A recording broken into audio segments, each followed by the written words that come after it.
نحمده ونصلي على رسوله الكريم اما بعد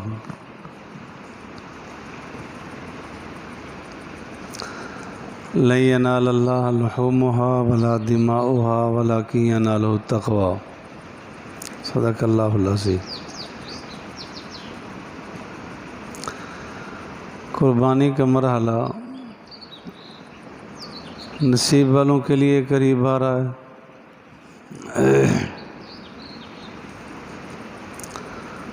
قربانی قربان سے ہے، قرب سے ہے، قربانی کرنے سے اللہ کا قرب حاصل ہو جائے۔ قربانی کرنے کا معنی اپنی خواہشات کو قربان کرنا، اپنی مرضیات کو اللہ کی مرضیات پر قربان کر دینا ہونا چاہیے، لیکن قید قانون کے مطابق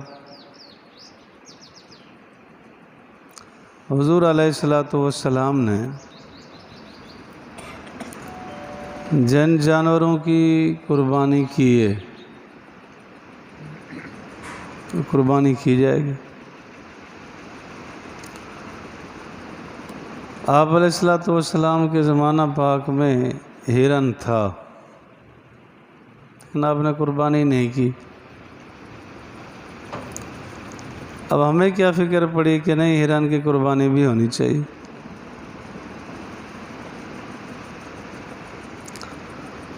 حضور علیہ السلام نے قربانی کی اور خوب کی۔ کچھ سال ناغہ بھی نہیں کیا جتنا عرصہ آپ علیہ السلام مدینہ منورہ میں تھے۔ 100 اونٹ تک آپ علیہ السلام نے ذبح کیے۔ 63 اونٹ آپ علیہ السلام نے اپنے ہاتھ مبارک سے، باقی حضرت علی سے فرمایا کہ ان کو ذبح کر لو۔ تو آپ علیہ السلام کی عمر مبارک 63 سال۔ کیفیت بھی تفسیروں میں حدیثوں میں یہی ہے کہ آپ علیہ السلام ایک کو ذبح کر کے فارغ ہوتے تھے، دوسرا اونٹ خود آگے گردن بڑھا کے آ جاتا تھا۔ تو قربانی، جب قربانی کا موقع آ جائے نا تو قربانی ہی عبادت ہے۔ اب نماز کا موقع ہے تو نماز ہی عبادت ہے۔ نماز کی جگہ اگر روزہ رکھ لیں نماز ادا نہیں ہوتی۔ روزہ رکھنے کا موقع آیا، روزہ ہی عبادت ہے کہ روزہ نہیں رکھتے، چلو کچھ نوافل زائد پڑھ لیتے ہیں، کچھ نمازیں پڑھ لیتے ہیں، تو روزہ ادا نہیں ہوگا۔ محض خام خیالی ہے کہ قربانی کے دنوں میں قربانی نہ کرے، صدقہ کر دے، یہ عقل کا فطور ہے۔ حضور علیہ السلام کو، صحابہ کو یہ نہیں سمجھ آئی، بعد والوں کو کیسے سمجھ آئی؟ کوئی نہیں جی، صدقہ کر لیا جائے۔ قربانی کے موقع پر قربانی ہی عبادت ہے، صدقہ کرنے سے قربانی ادا نہیں ہوگی، قربانی ادا کرنی پڑے گی۔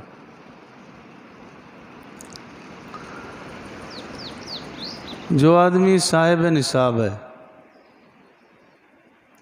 زکوٰۃ کے نصاب کا مالک ہے، سونا چاندی نقدی مال تجارت ملا کر جدا جدا 52.5 تولے چاندی کی مالیت کو پہنچ گئے، سونا اپنے نصاب کو پہنچا، تو قربانی بھی واجب ہے، زکوٰۃ بھی واجب ہے۔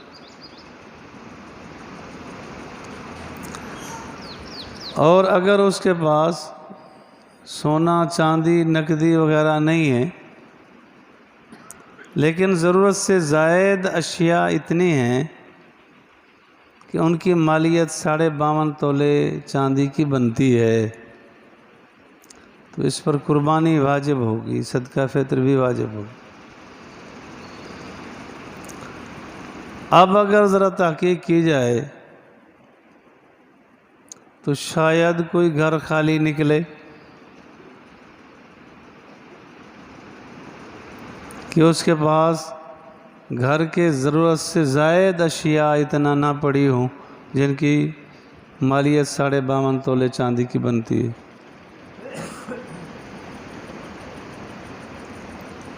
گھروں میں اگر ایک رنگین ٹی وی بھی پڑا ہو تو اس کی قیمت بھی قریب جا لگے گی۔ پھر ہیلے بہانے کرنے سے مثلا میرے سامنے کیا، میں تو مان جاؤں، میں تو قائل ہو جاؤں، لیکن جس کے لیے قربانی کرنا چاہتے تھے وہ تو علیم بذات الصدور ہے، وہ تو سینے کے رازوں کو جاننے والی ذات ہے، اس کو پتہ ہے کہ کیا ہے اس کے پاس۔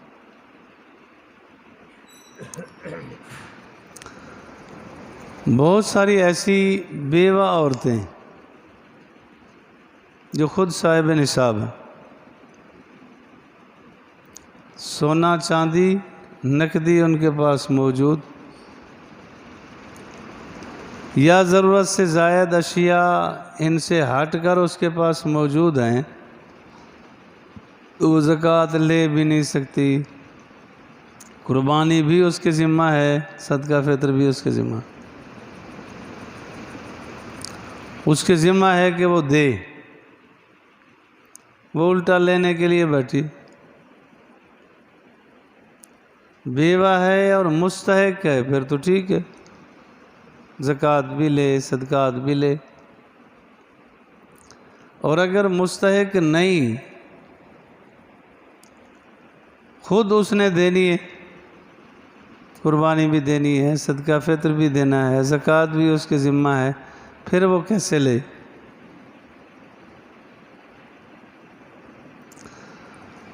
البتہ نابالغ بچہ ہے، جتنا بھی اس کے پاس مالیت ہو، عند الاحناف امام اعظم ابو حنیفہ رحمۃ اللہ علیہ فرماتے ہیں اس کے ذمہ قربانی بھی نہیں، زکوٰۃ بھی نہیں، لے بھی نہیں سکتا، لیکن دینا بھی اس پہ فرض واجب نہیں ہے، کرتے۔ مسائل پھر عرض کیے جاتے ہیں، ممکن ہے کچھ آپ کو مسائل پہلے سے بھی یاد ہو،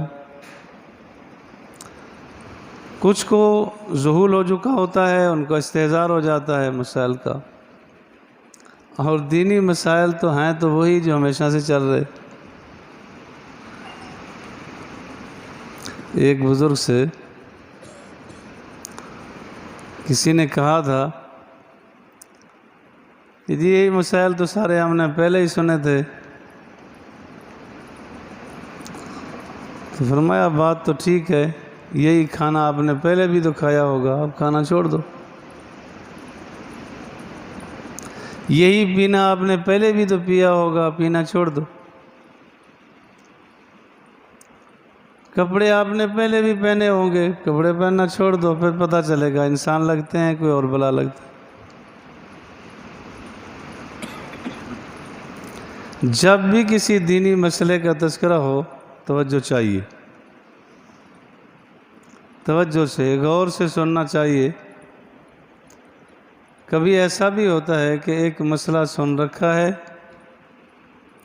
لیکن جب دوبارہ مسئلہ سامنے آیا تو پتہ چلا کہ میں نے سنا اور تھا، سمجھا اور تھا، ایسا بھی ہوتا ہے۔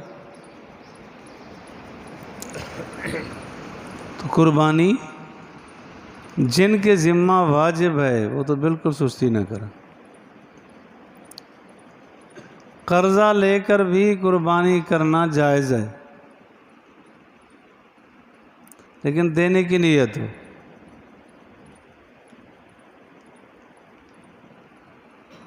پچھلی مرتبہ کا واقعہ ہے کہ ایک صاحب آئے انہوں نے کہا جی پچھلی قربانی پر مجھ سے فلاں نے پیسے لیے تھے، اب قربانی آ گئی مجھے پیسے نہیں دیے۔ وہ پوچھنا چاہ رہے تھے قربانی ہوئی نہیں ہوئی؟ ہمت ہے اس کی بھی کہ پورا سال نبھا دیا، قربانی کے پیسے نہیں دے سکے، باقی سارے اس کے ضروریات چلتے رہے، اس کو ضروری ہی نہیں سمجھا۔ ایسا آدمی جس کے دینے کی نیت نہیں، وہ تو قرضہ نہ لے نہ کرے قربانی،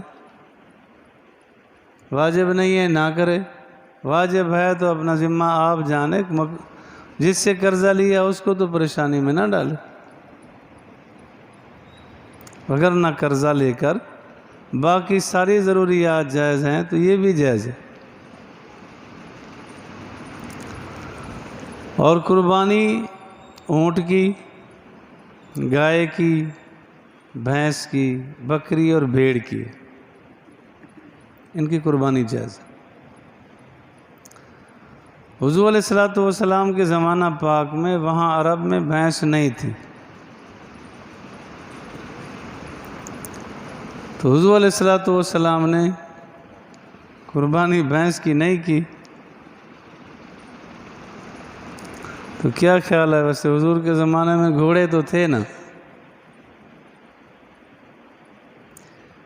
کسی حدیث پاک میں کہیں سنا ہو یا آپ نے پڑھا ہو کہ آپ نے فلاں موقع پر گھوڑے کی قربانی کی تھی، ہوتے ہوئے نہیں کی تو ہمیں کیا ضرورت پڑی؟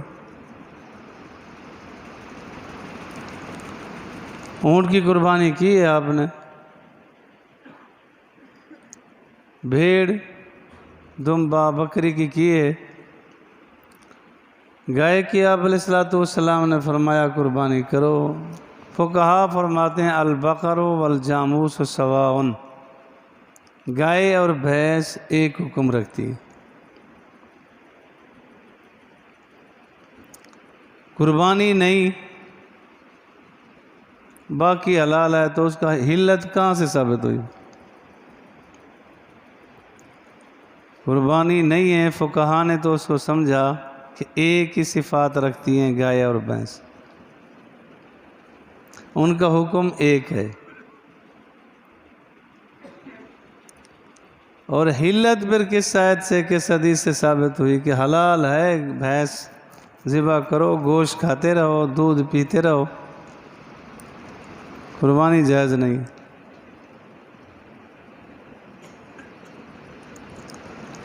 اپنی طرف سے اجازت نہ ہو، ہمارے اندر وہ صلاحیت نہیں ہے کہ قرآنی آیات سے احادیث سے مسائل کو خود سمجھ سکیں، نہیں سمجھ سکتے۔ صحابہ، تابعین، تبع تابعین نے سمجھا ہے، انہوں نے جو بتلایا وہ ہے، اس پہ چلنا چاہیے۔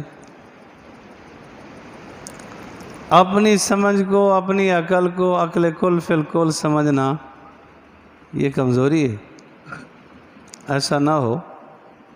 اللہ تعالیٰ مجھے اور آپ کو سمجھ فہم نصیب فرمائے۔ الحمدللہ رب العالمین۔